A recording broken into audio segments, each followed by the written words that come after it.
so gewalt from Holy Aptus. The Holy Aptus is guitars. I think I shared it with you last year. The Holy Aptus, is the Holy Aptus says that the Chachamim did not know that Mashiach will take so long till he comes. If you would have known, they would have not put so many fast days on us. He says they're tearing out their hair in Gan Eden because the Apter was one way was mamish. If a person didn't feel so good, a little cough, a little sneeze, would already eat. Is it because they didn't know it would take so long? Because, he says, in their generation, people were strong enough to fast. For Mashiach, people are not strong enough to fast. Let's think about Torah. The Chacham Mamish was so strong. Make it so hard and play music. And the Beis HaMikdash was music all the time. You come Monday afternoon to Daven Mincha, and the Beis HaMikdash, the Rebbeim are singing, right? Even Shabbos. Okay, Shabbos we can't because Paschal Shabbos. But it's mamish no music. So he says they didn't know it will take so long. They didn't know it will take so long. Because if they would have known it will take so long, they would know she can't live without music. She can't. Okay, I don't know where to start. Let's start in the middle. Okay, let's start from here. And I'm sure you don't know what I'm saying, but who cares, right? Reb Nachman, I'm learning it from Reb Nachman from Shuvas Hashanah. It's a Hebrew steps.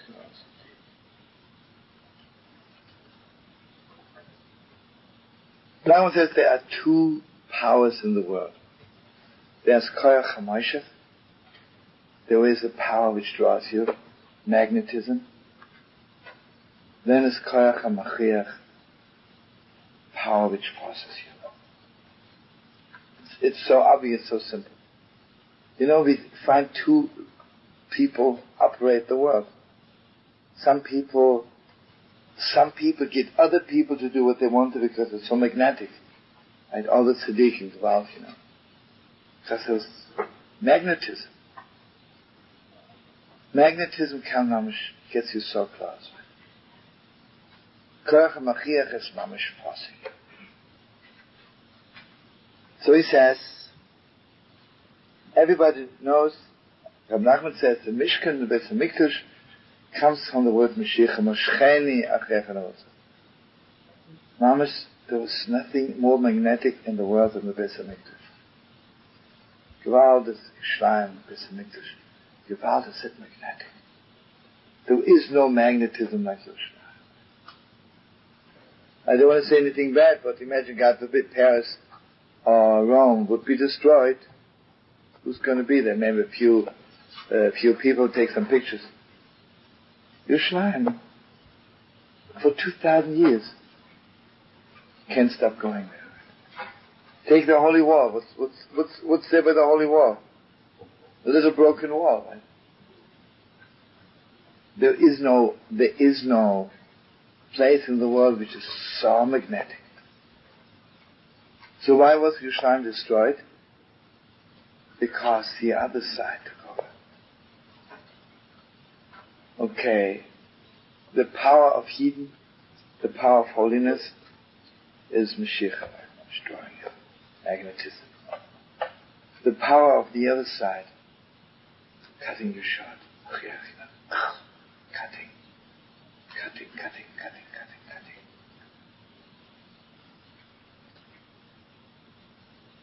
Okay, let's give out. What is the greatest? Who has the most magnetic power in nature? There's no stronger power than gravity, the earth, right? So on Tisha B'Av, he says we're sitting on the earth to reconnect ourselves to the power of magnetism. Let's give out, But now listen how deep this is. What's the magnetism of the earth? Because the earth is so humble. Who are the real magnetic people? The people who are arrogant and the people who say to you, listen, brother, I know better than you. You don't feel drawn to them. You only feel drawn to the earth. Clouds, so humble. You know the way that Tzaddikim, the rabbis would tell people what to do. They don't force you. They'll tell you, do this. If you don't do this, I would say, I think you should do this if you want to do it. I'm so edel, with so much humility.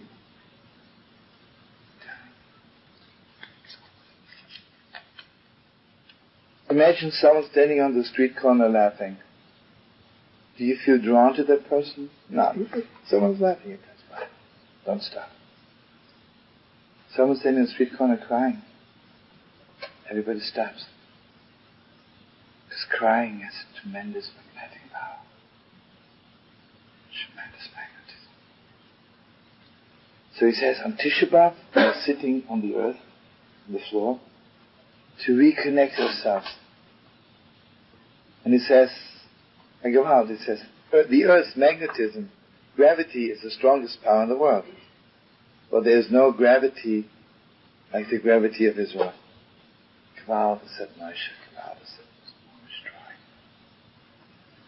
Then we're crying. Crying is hot. And someone's crying, unless you're made out of stone, unless you have no heart anymore. Just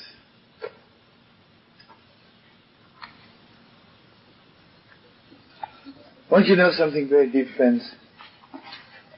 Magnetism you cannot see with your eyes. Imagine I'll show you two people that look the same. One has it and one doesn't have it. You can't see it with your eyes. It's so much deeper than that. Everybody has their own people who draw them. And it has no words. I don't know why. I feel drawn to this person. You feel drawn to this person. And here I want you to know the deepest Torah in the world. What is it to be in exile? I do the Torah, I do everything in the Torah, but I force myself a little bit. It's a little bit by force. What was Avodas Hashem? What was it to serve God when the Holy Temple was there? Gival was so drawn to it. So drawn to it. Friends, what is the first sign if you're a little bit a Yid? The more you have to force yourself, the less of a Jew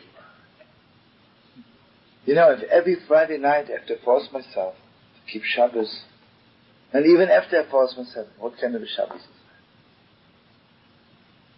that?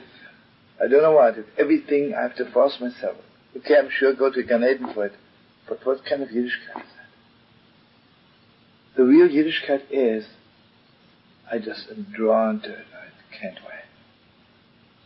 Can't wait for it.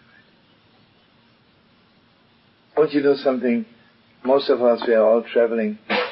When you travel from New York to Rome, how many people ask the stewardess, so when are we getting there? When are we getting there? When are we getting there? Nobody's asking. Just forget it. Nobody's asking the stewardess every 2 seconds. If you watch the people going to Eretz Yisrael, Mamish, every few minutes. We just left New York and they're already asking. And look at the Yidden, the way they look at their watches on the plane, right? It's like, 5 more hours, gewalt. 10 minutes later, it says, it's only 4 hours and 50 minutes, Gewalt, right?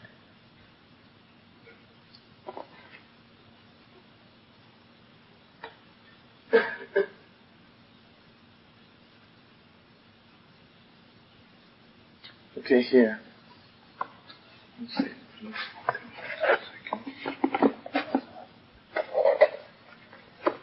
I want you to know something.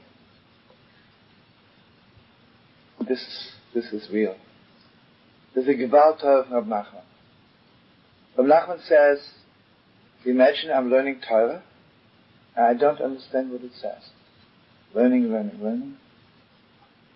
Can't get it together. Reb Nachman says, what the problem is? The problem is, there must be somebody you're hating. Because when you hate somebody, when you hate a Yid, and the Yid and the Torah is one. So if you hate a Jew, the Torah says, hey brother, I hate you also.